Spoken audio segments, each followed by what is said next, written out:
అందరికి నమస్తే అండి. నేను మీ ప్రవీణ్ మిట్ట. రీసెంట్‌గా మనం చూసాము తిరుమల లడ్డు కల్తీ జరిగిందని మన టీడీపీ గవర్నమెంట్ బయటపెట్టారు. హ్మ్. డిప్యూటీ సీఎం పవన్ కళ్యాణ్ గారు కూడా ప్రెస్ మీట్ పెట్టి దాన్ని వ్యక్తపరిచారు. నేను ఈ వీడియో చేయడానికి మెయిన్ కారణం ఏంటంటే, ప్రీవియస్ గవర్నమెంట్‌లో ఏదో మిస్టేక్ జరిగింది. అది కావాల్సనికి చేశారా లేదా అని పక్కన పెట్టేస్తే మిస్టేక్ అయితే జరిగిపోయింది. సో, వాళ్ళు అపాలజీస్ చెప్పాలా. ఎందుకంటే ప్రీవియస్ గవర్నమెంట్ వాళ్ళదే బాధ్యత అది. సో, ఇప్పుడు అడగడం కూడా అదే. పవన్ కళ్యాణ్ గారు కూడా ఏంటి జగన్ కావాల్సనికే చేశాడు, వాళ్ళు వైసీపీ వాళ్ళు కావాల్సనికే చేశారని ఎవరిని అనడం లేదు. బట్ అయితే మిస్టేక్ అయితే జరిగింది. దేవుడిని క్షమాపణలు కోరుకోండినే కదా తను కూడా చెప్తున్నాడు.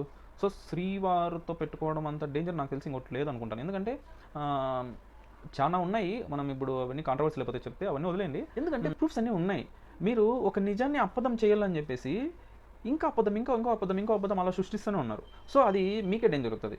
మీరు తప్పు చేయకపోయిండొచ్చు, కానీ ఏదో ఒక మూల జరిగింది తప్పు అనేది. అది మీ వలన ప్రత్యక్షంగా కాకపోయినా పరోక్షంగా ఎక్కడో జరిగిపోయింది. సో, అందరూ వైసీపీ వాళ్ళు ఒక తప్పు అయిందనేసి ఒక మాట చెప్పడంతో అదేం పెద్ద ఇష్యూ కాదు. ఎందుకంటే ఇది national wide news, international wide news. ఇది ఏదో లోకల్ మన పాలిటిక్స్ లాగా మాట్లాడుకునేది కాదు. హీరో కార్తీ గారు కూడా కామెడీగా మాట్లాడారు ఆడియో ఫంక్షన్లో. అది పర్సనల్గా నాకు నచ్చలేదు. ఎందుకంటే లడ్డు అనేది it's not easy thing. Like మన ఇండియాలోనే ఫేమస్ టెంపుల్ అది. సో, మారుమూల గ్రామాల నుంచి నార్త్ ఇండియన్స్ ఎక్కడెక్కడో మూల ప్రాంతాల నుంచి కూడా కొన్ని వందల కిలోమీటర్లు ప్రయాణించి తిరుమలకి వస్తారు చూడడానికి. సో, ఇలాంటి ఒకటి ఇష్యూ జరిగిందంటే అది it is not easy thing. మనం ఈజీగా తీసుకోలేము దాన్ని. సో, పవన్ కళ్యాణ్ గారు కూడా ఒక పొజిషన్లో ఉన్నారు కాబట్టి తీసుకోలేదు. అది వ్యక్తపరిచారు, తప్పేముంది. వెంటనే కార్తీక్ కూడా ఆయన కూడా రియాక్ట్ అయ్యి సారీ పవన్ కళ్యాణ్ గారు మేము ఇలా నేను అనిండకూడదు అనేసి చెప్పడము. వెంటనే వాళ్ళన్న కూడా రియాక్ట్ అయ్యి, సూర్య గారు కూడా రియాక్ట్ అయ్యి మా తమ్ముడు చేసిన దానికి తప్పు జరిగింది, ఇంకా 3 days నేను కూడా దీక్ష చేస్తానని తను కూడా తిట్టేశాడు. మధ్యలో ఈ మతాలను రెచ్చగొట్టే వాళ్ళు, ఈ కులాలను రెచ్చగొట్టే వాళ్ళు నచ్చడు, వాళ్ళని తనలో ఫస్ట్. ఇంకో విషయం ఏంటంటే ఏం పేరు అబ్బా ఆయన పేరు, డిచ్కీ బాబా ఇనే అంటారు. నేను పేరు అయితే చెప్పను. డిచ్కీ బాబా పేరు ఎందుకు చెప్పను అంటే భయపడి కాదు, నాకు ఇష్టం లేదు చెప్పడానికి కూడా. ఎందుకంటే ఇట్లాంటి నాయలు మతాలను రెచ్చగొట్టే వాళ్ళ దగ్గర మ్యాటర్ ఉండొచ్చు, బట్ అయితే వాళ్ళ ఇంటెన్షన్ రైట్ కాదు. మతాలను రెచ్చగొట్టి చేయడం అనేది కరెక్ట్ కాదు.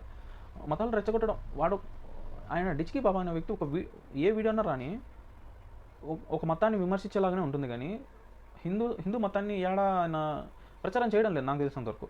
అంతా పక్కన మతాన్ని ప్రచారం చేస్తున్నాడు. వీళ్ళు ఇట్లా వాళ్ళు అట్లా వీళ్ళు ఇట్లా అనేసి.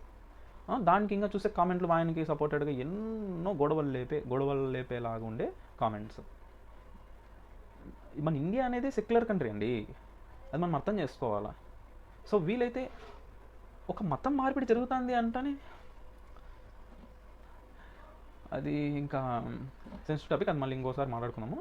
ఇప్పుడైతే లడ్డు విషయం కాడికి వస్తే, అలాంటి వ్యక్తి డిచ్కీ బాబా అనే వ్యక్తి ఏదో వీడియోస్ చేస్తా అంటే ఆయనకి సపోర్ట్ ఇచ్చే వ్యక్తులు మీరు.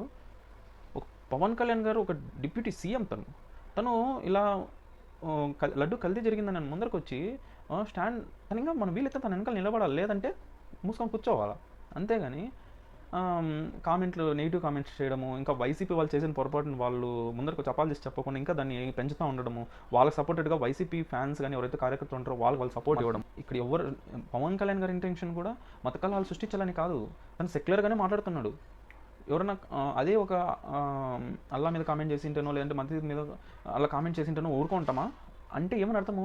వాళ్ళందరూ ఏ మతానికి వాళ్ళు గౌరవించుకొని వాళ్ళు ముందరకు వస్తారు. మరి హిందూస్ ఎక్కడున్నారు అనే ఒక పాయింట్తోనే తను మాట్లాడడం. అందుకని అది మతాన్ని రెచ్చగొట్టినట్లు కాదు. దయచేసి అందరూ అర్థం చేసుకోవాలని కోరుకుంటున్నాను.